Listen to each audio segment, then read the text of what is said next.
what's up, guys? Playing beautiful Pebble Beach, but I had to stop my golf because it's so frustrating. Boxing right now is just stale, especially here in America. Fighters don't want to fight each other. Perfect example, Xander Zayas. We have a perfect fight for you on a silver platter, pay-per-view. Let's do it from Las Vegas, MGM. And you keep saying you want to go to Puerto Rico? How? Your promoter has no TV whatsoever. Where are you going to fight? Fucking OnlyFans? Dude, we have the zone. We have the pay-per-view. We have the date. You and Virgil, Mexico, Puerto Rico. It's huge. What are you waiting for? Let's do this. I mean, this era right here, I cannot wait for this era to finish. Only the fighters that don't want to fight and who are literally pussies, man. They want to do it for extra millions and this and that. No, let's be real here. Pay-per-view, the zone, Virgil Ortiz, Xander Zayas, let's do it, Las Vegas. What are you waiting for? Okay, so that was Hall of Fame boxer and now promoter Oscar De La Hoya. Oscar De La Hoya basically is venting and showing his frustration because he can't get certain fights made that he wants. Now, the key word is what he wants. I find it rather rich that Oscar De La Hoya is complaining about, fighters not wanting to fight certain fighters and, and all that kind of stuff. When Oscar De La Hoya just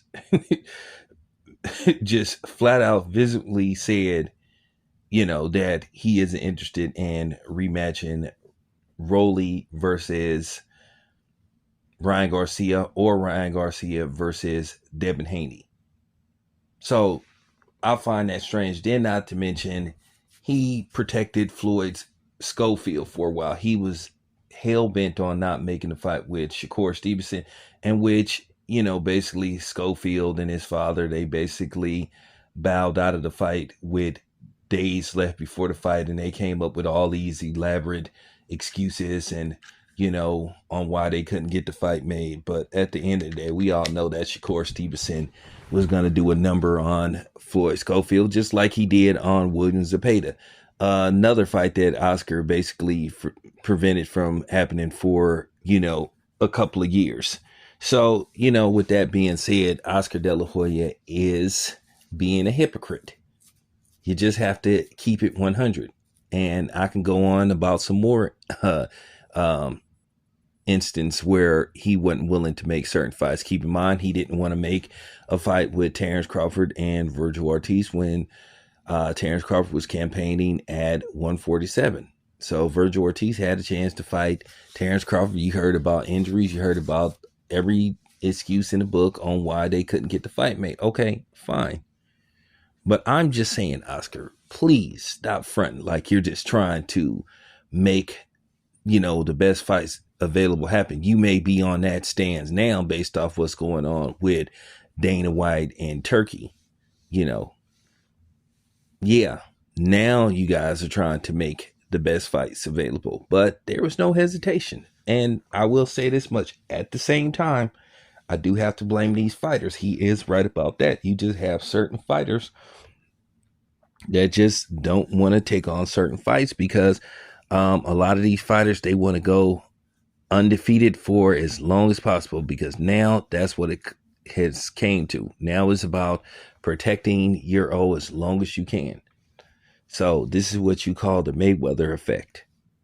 It isn't about the other fighters that retired undefeated like Andre Ward and Joe Kazagi and Sinise Estrada and fighters like that, because that wasn't, their sole purpose.